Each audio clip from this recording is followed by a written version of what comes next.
These days, work is in trouble. We've outsourced most of our manufacturing to other countries. And with that, we sent away good jobs and our capability to make things.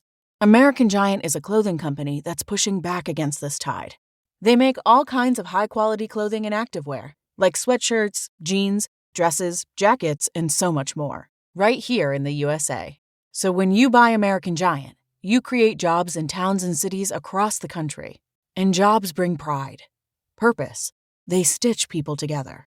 If all that sounds good to you, visit American-Giant.com and get 20% off your first order when you use code STAPLE20 at checkout. That's 20% off your first order at American-Giant.com with promo code STAPLE20. This is the story of the one. As head of maintenance at a concert hall, he knows the show must always go on. That's why he works behind the scenes, ensuring every light is working, the HVAC is humming, and his facility shines. With Grainger's supplies and solutions for every challenge he faces, plus 24/7 customer support, his venue never misses a beat. Call quickgrainger.com or just stop by. Grainger, for the ones who get it done. With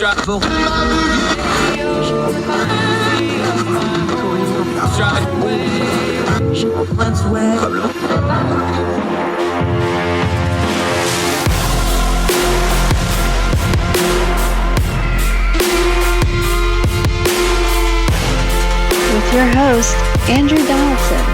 This is Heard Tell.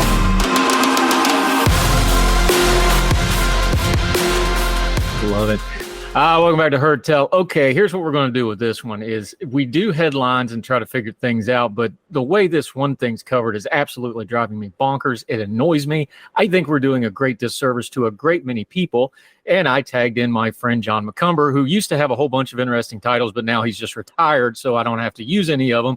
John, how are you, my friend? Good to talk to you again.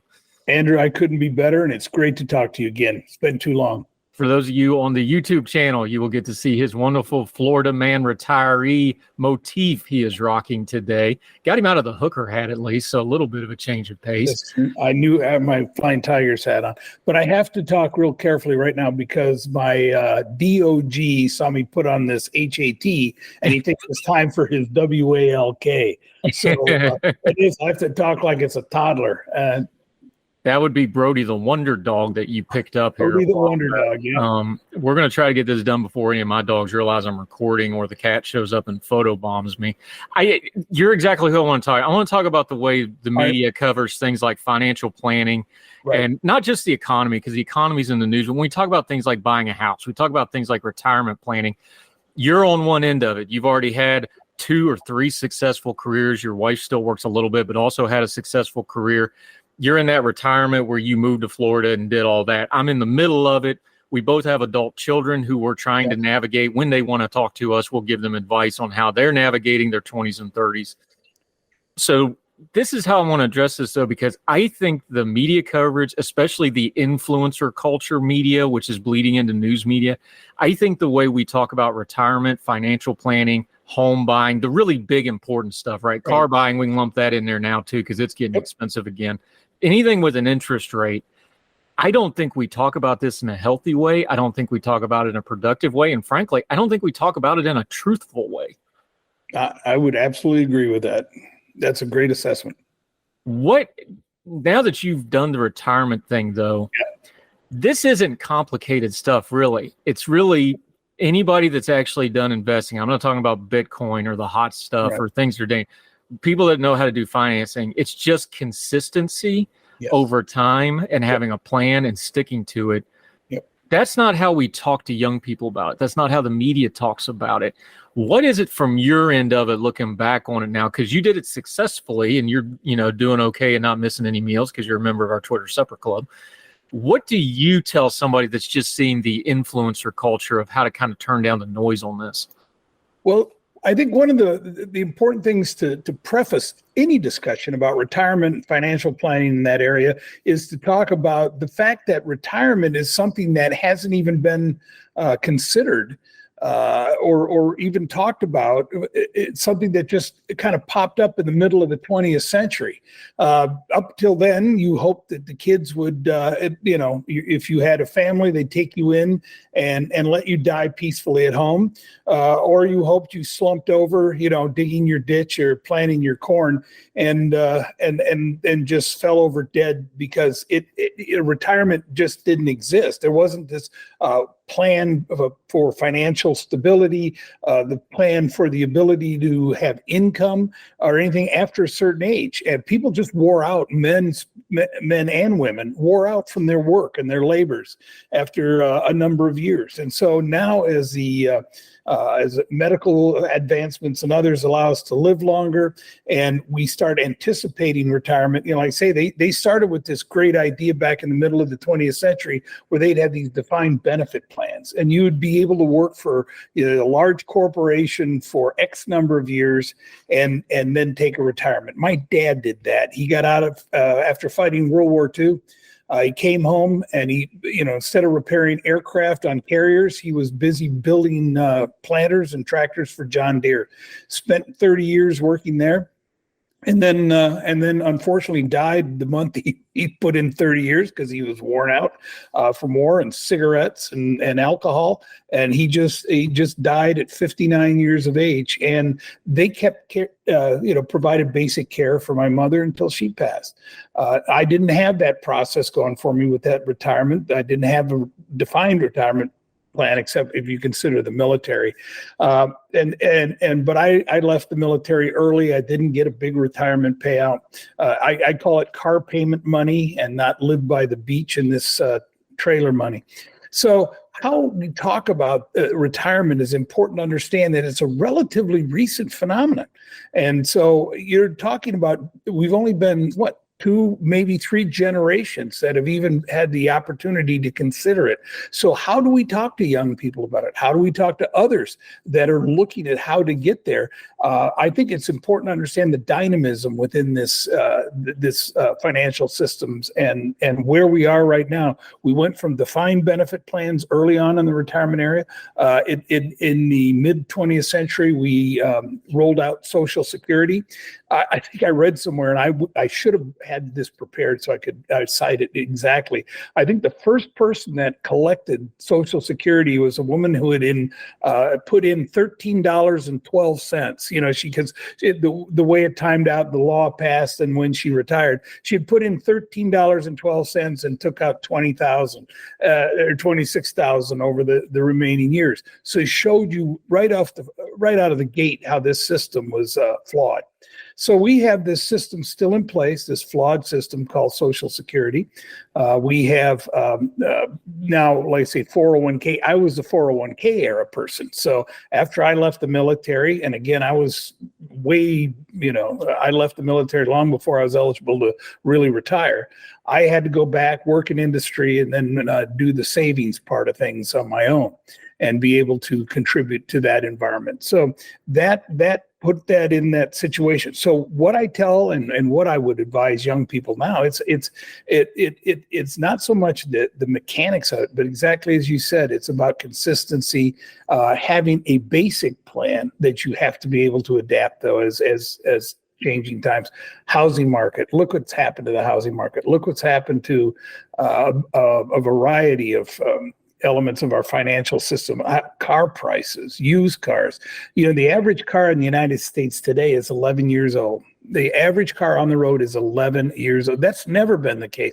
My father's era, they look at buying a car every couple of years, usually because the cars wore out pretty quickly.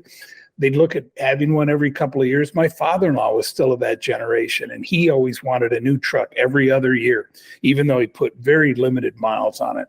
So that was just that whole thing has changed now in us, and because that, aside from housing, that's oftentimes people's second largest investment is a vehicle.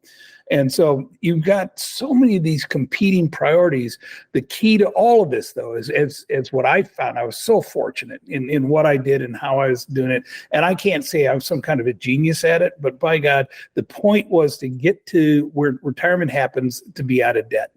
And that truly is. I mean, you can say what you want about Dave Ramsey, but his overall message is solid, and that to me is a place to start to have this discussion. Here's the nomenclature needs to change though, because we talk about retirement or investing or whatever. I think the debt thing is something we hear it in certain aspects, like we hear it with the student debt thing and the college thing. We hear it in that debate. But the problem is we don't make I hate to use the word holistic, but debt is a holistic problem to your life if you've got a whole lot of it. Yep. It just crushes everything. Yep. If you just talked about the World War II generation. I think this is important. I think we're past the point where that worked 30, 40 years for any company, unless it's maybe the federal government, and even that's a little iffy. I think the years of having careers with one company, that's just gone. I think everybody needs to just have a mindset of, I'm going to have to piecemeal my career, piecemeal my benefits, piecemeal my plan together. But part of that is what you just said is, how do you incur your debt? Incurring debt on a house is not necessarily bad debt because it can be an investment. Right. However, if you just have credit card debt, if you just have student loan debt without any way of really recouping it, or you're in your 30s and 40s still paying debt off when you're in your prime earning years that you could be putting it into a house or something that has value. The World War II generation, we just talked about housing a couple of days ago on the program. Housing is a generational wealth multiplier because you can pass that down. It gives you options, things like that.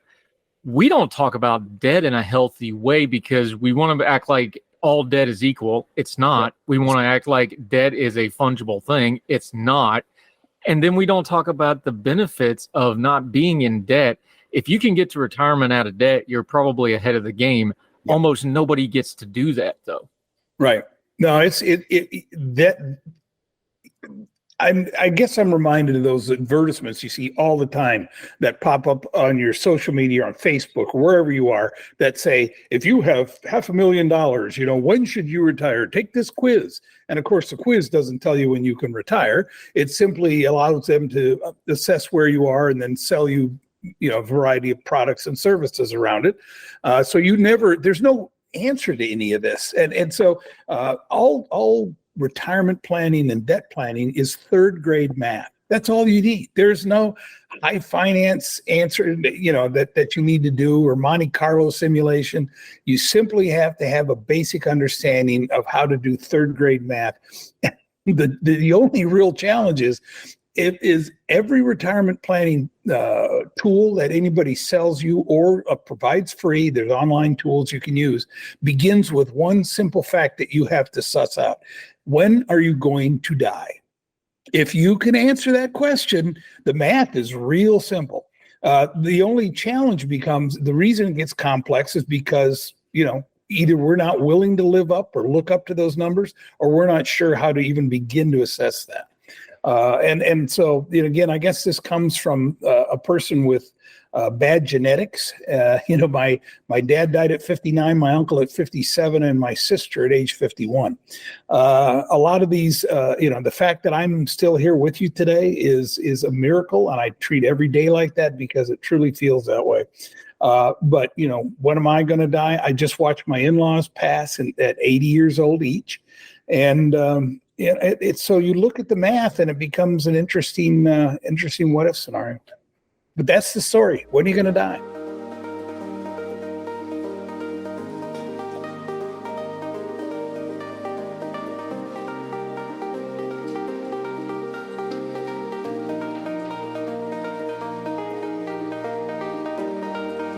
This is the story of the one. As head of maintenance at a concert hall, he knows the show must always go on. That's why he works behind the scenes, ensuring every light is working, the HVAC is humming, and his facility shines. With Grainger's supplies and solutions for every challenge he faces, plus 24/7 customer support, his venue never misses a beat. Call quickgrainger.com or just stop by. Grainger, for the ones who get it done.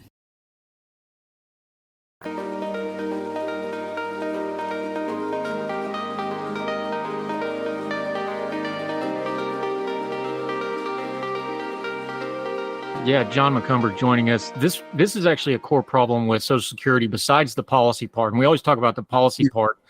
The basic math of Social Security is it was designed for 170 million people that lived into their 60s. Yes. And now we have 330 million people and counting, and it's going to be over 400 million within the next 15 years that are living into their 80s. Yeah.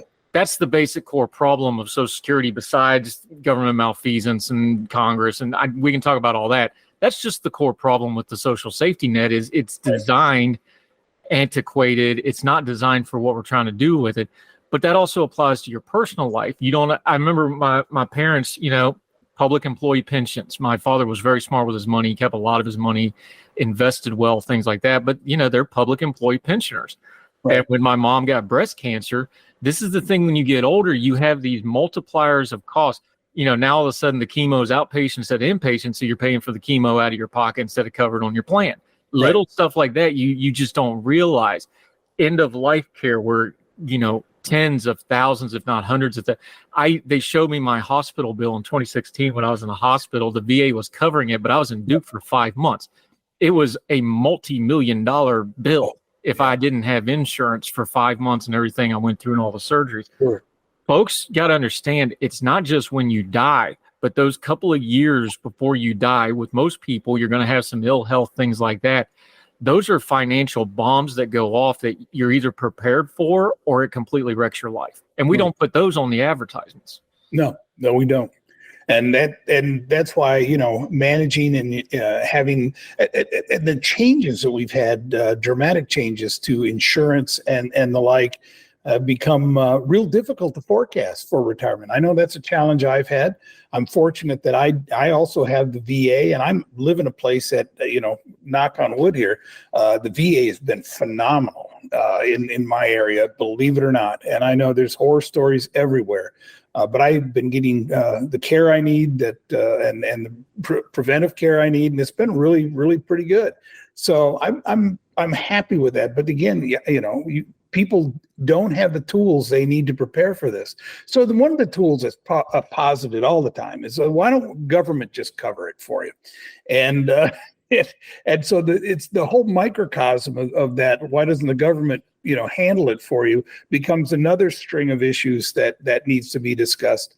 But at the same time, people, one of my favorite pundits, who's unfortunately now passed, is PJ O'Rourke. And he once said, if you think healthcare is expensive now, wait until it's free. So we've got a whole other series of challenges that we're going to need to face in that healthcare area. But planning for retirement, I'd like to say I was kind of, really smart and did all this stuff. I absolutely didn't. I didn't plan to retire. When I did, retirement kind of snuck up on me. I've been treated kind of unfairly. I got kind of kicked to the curb, felt really down, and just didn't even think about it until I met with my Schwab guy, and he looked at me and he said, why don't you think about retiring? Look at your, family history. Look at this. Enjoy a few years off. And by God, that made perfect sense. And I've been blessed to be in a position to make that decision. And I did, all the dumb stuff like everybody will ridicule me for. And I moved to Florida. I live in a 55 plus community. But, again, until you see it, till you experience it, that's what it took for me. As another person, a mutual of ours, she and her husband had retired and moved down here, and then said, just come and visit. And I'm literally, like I say, I'd been out of work for about a year, had been kicking around and not really finding what I wanted. We were down here 3 days. I bought a house on a handshake. And I said, this is how I want to live. And people have these odd suspicions. Like I say, when we talk about the generational changes, when I thought of 60 people in their 60s, which I'm well into my 60s now, when I thought of people when I was a kid, they were just fat old women, the white hair with an apron, standing at the stove making cinnamon rolls, and a guy with a cane, sitting out in front of the Cracker Barrel or wherever they were sitting on in the town square feeding the pigeons. And then you find out that, that world, like I say, people live to their 80s. I have, men and women that I golf with that are in their 80s. And I go golfing with them, bike riding, and a lot of other hobbies. And it's really surprising to see people don't go to retirement communities to just wait to die. They go there to enjoy the last years, the golden years, as we like to say.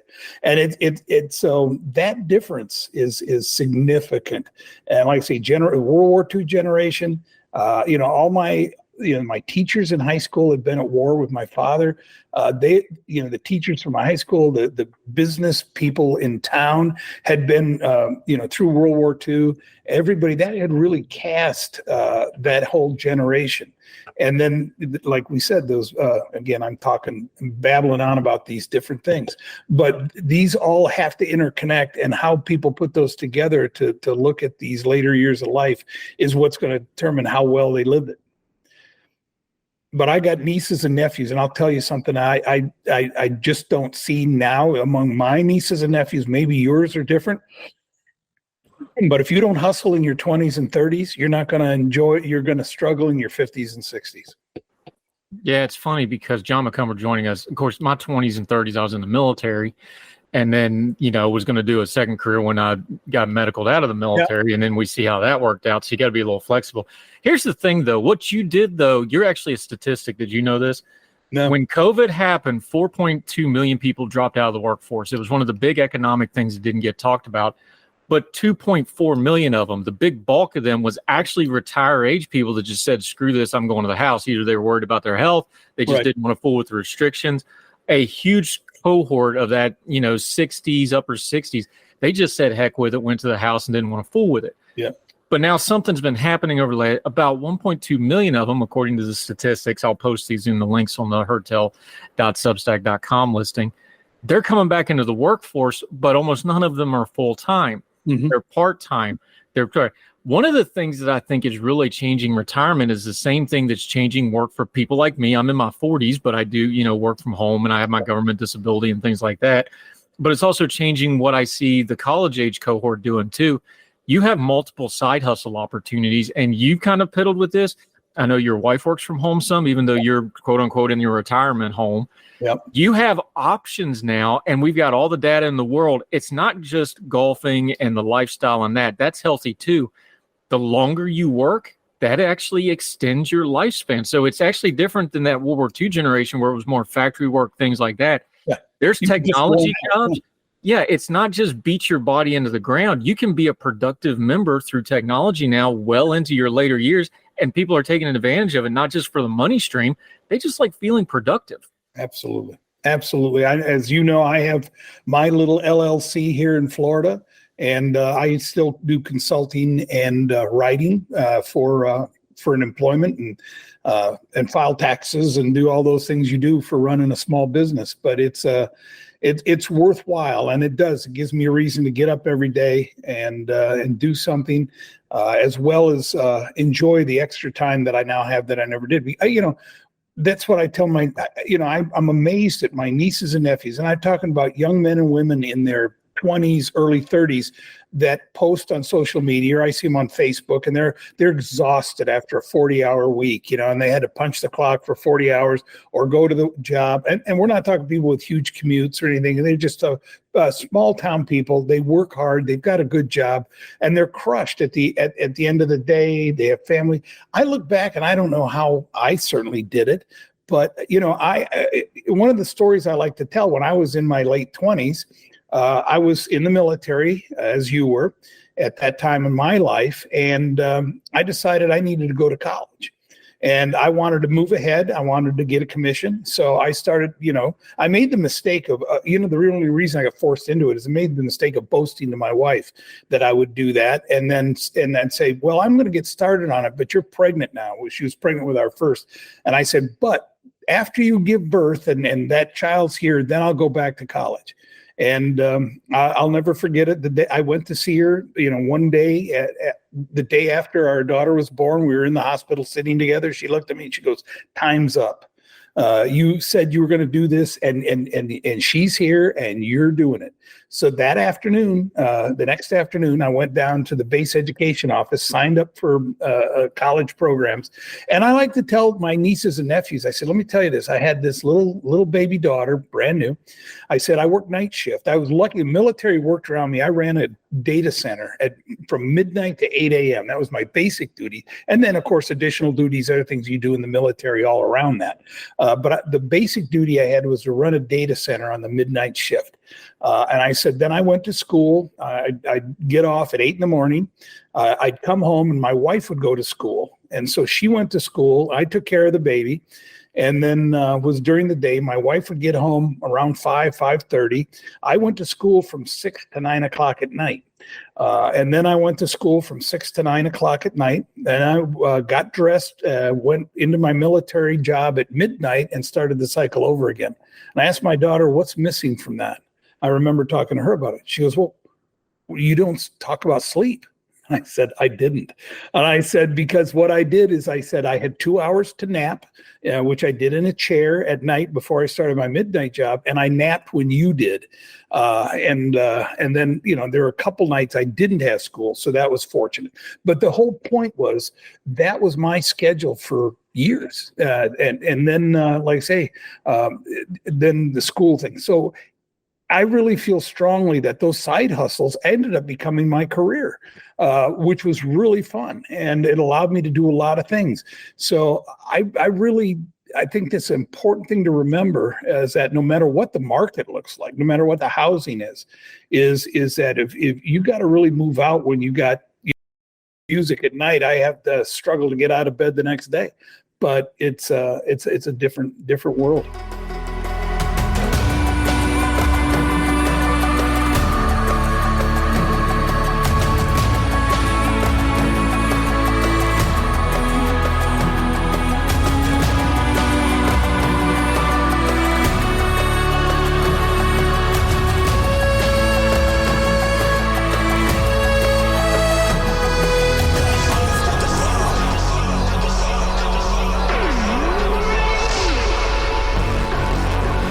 John McCumber joining us. I remember because my military career, of course, I'd been in about a year when 9/11 happened and the world changed on us. We went from having the cake is the easiest job in the world to things got real in a big hurry.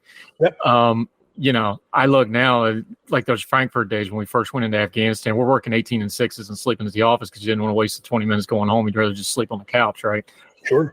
I couldn't do that now, but I could do it then. But it front loaded me on hard work so that, when you're doing other stuff, it didn't bother you so much. When I talk to the cohort, and my kids are this age now, they're 25 and 20 and 17 and 16, almost 18, one of them. One's already out of college, one's in college. Mm-hmm. One has zero interest in college, and the other one wants to do this artsy school thing, whatever. They're all very different. And the one that doesn't want to go to college wants to do trade. Yeah. And I told him, I was like, absolutely, go learn to work on engines, go learn to weld, whatever. It may not be your career, but it'll teach you a skill set. And anytime you learn a skill set, that sets you up for wherever you're going to eventually go. Right. And that's a hard thing to talk to the college cohort. When I work with the Young Voices kids, I tell them all the time, I was like, don't worry about the end goal so much, build skill sets. Yeah, it's a great. Because you don't know where you're going. How would you tell people, because you've had 3 or 4 careers now, you've done the consulting thing, you didn't roll out of bed and wind up doing cybersecurity and becoming a cybersecurity expert. You had about 4 or 5 things that lined up that made you qualified to do that, and you had a depth of knowledge that made you really good at it. Explain that to the younger cohort of like, don't just worry about the degrees, which are fine things, and don't just worry about the job, which is a fine thing. Are you building skill sets that you can go in an office and go, you can give me this job because I can do X, Y, and Z? That's a whole different thing that's been lost. And when I was in the corporate world, I've interviewed people. And I tell people now going into interviews, like, I don't care your accolades. Tell me what you can do. I don't think we train kids to go into an office and go, this is what I can do. Right. No, you're absolutely right. And this is always going to be a seller, is having those skills. I had the same counseling. Like, I can step back. I didn't, like I say, didn't roll out of bed and fall into this. I was very fortunate in many ways. I'm not here to certainly just sit there and boast and say that I'm some kind of a brilliant person. I'm not. But one thing I did do is keep eyes always open for opportunities. And when things would come up, so I remember I got into teaching, and then was finishing up my degree, and then was working on a master's degree because I was in that mode, got my commission, started on my MBA, going to, again, full-time MBA, full-time job. And what I was able to do is they said, you know what, we're having trouble filling this position. People teach a database course for our college. Would you be interested in it? And I just said, absolutely, let me try that. I put a course together and taught. That was the very first college course I ever taught. I was working on my MBA. I taught a course on database.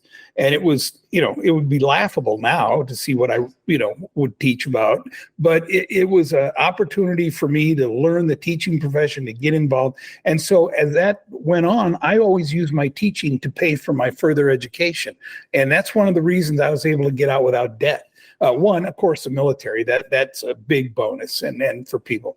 And then being able to use that, even every dime I paid for a book, a college, sweatshirt, anything I did related to higher education, I paid for it by teaching.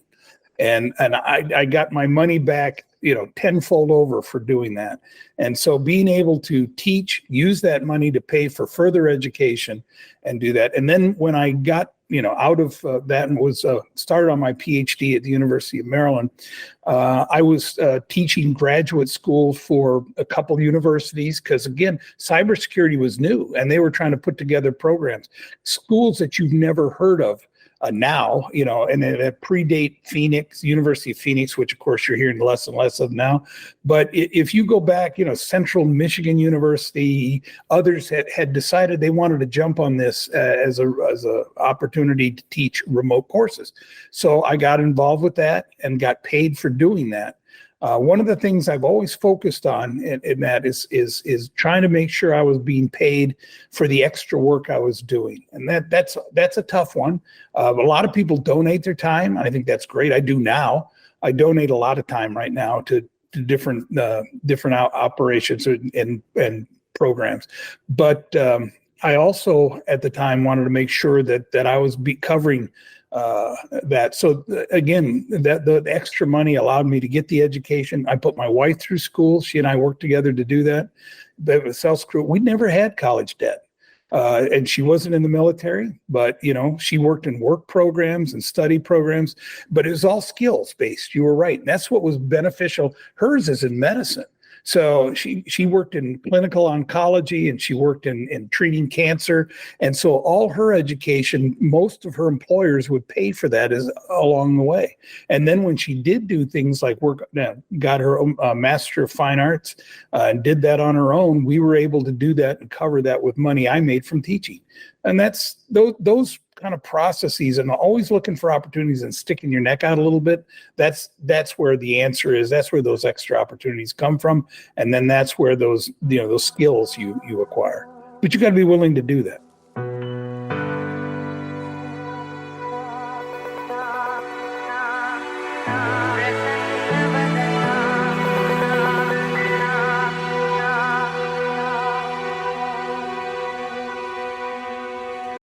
This is the story of the one.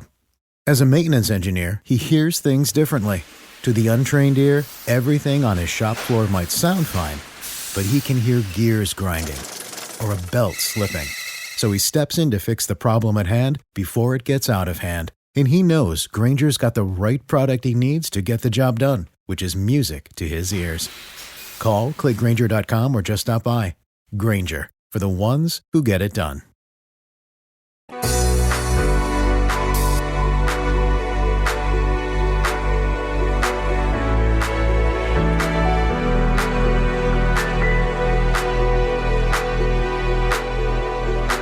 Yeah, John McCumber. This is what I wanted to do. I just wanted to have some grown folk talk by some two guys that have kind of been there and done that on some of this stuff. And we're counseling our own kids on it. And we're hoping, I do a lot of the mentoring with the young voices. One of the reasons I love working with those guys is, I always get a crack. You got these people going to Georgetown, Harvard, and they're asking me for advice. And I flunked out of community college. Yeah. I went back, but we all did. hey, I've flunked out. Look, I've been open about it. I tell every single one of them that want to hear it. Like, look, I went to college. I wasn't prepared. I was a meathead. I was an idiot. I was undisciplined. I wound up living back in mom and dad's basement, was working at Walmart. I never forget it. About 2 a.m, saw a bunch of guys coming in, working off their hangover at Walmart. And I'm like, okay, I got to make a move. I got to get out of here. Worked my shift, got up that morning, drove over to Beckley to MEPS, signed up.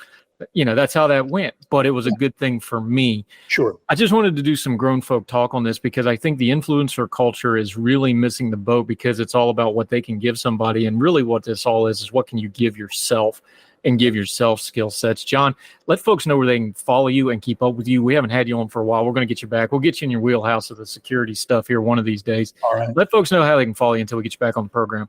Well, like I say, I'm available, like every other bonehead that's got an idiot profile out on LinkedIn. I'm out there, but that's the official background. I'm also in social media, but what's enjoyable is that I get to say what I want now because I'm not going to be canceled for my job by social media. So my clients always remain secret. I'll never.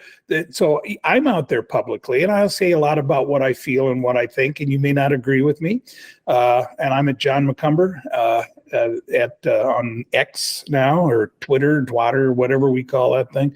And so, I'm available in other zones as well. But I go. My name you'll see up there is Johnny Moline, which is a take on where I was born and raised. And but it allows me to say a lot about what I feel and also talk about this life I'm now living.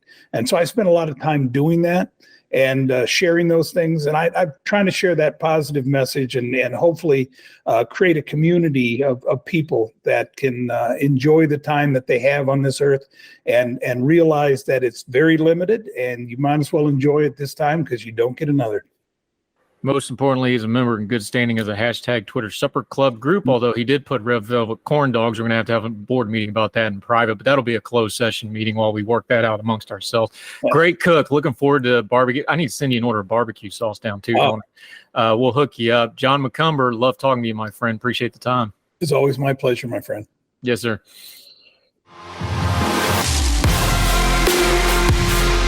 All the music on Heard Tell is provided under a Creative Content license from monstercat.com.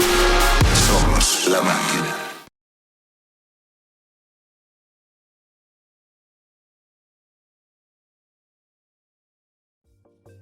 Folks, if you've listened to the Heard Tell program, you've heard our friend Gabriella Hoffman, but you need to make sure you're checking out her podcast, District of Conservation. It's a podcast exploring the nuances of true conservation efforts from D.C. and beyond. From topic discussions to exclusive interviews with conservation and energy newsmakers, Gabriella keeps listeners appraised of the latest news stories while elevating important voices. Listen to District of Conservation on Apple Podcasts or wherever podcasts are played. Religion is at the intersection of our 21st century life, even if we don't express a faith. At a time when it seems that religion isn't as prevalent as it once was, it still leaves its mark everywhere. As a pastor, I know that religion isn't something I just do on a Sunday, but it's found in every nook and cranny of my life.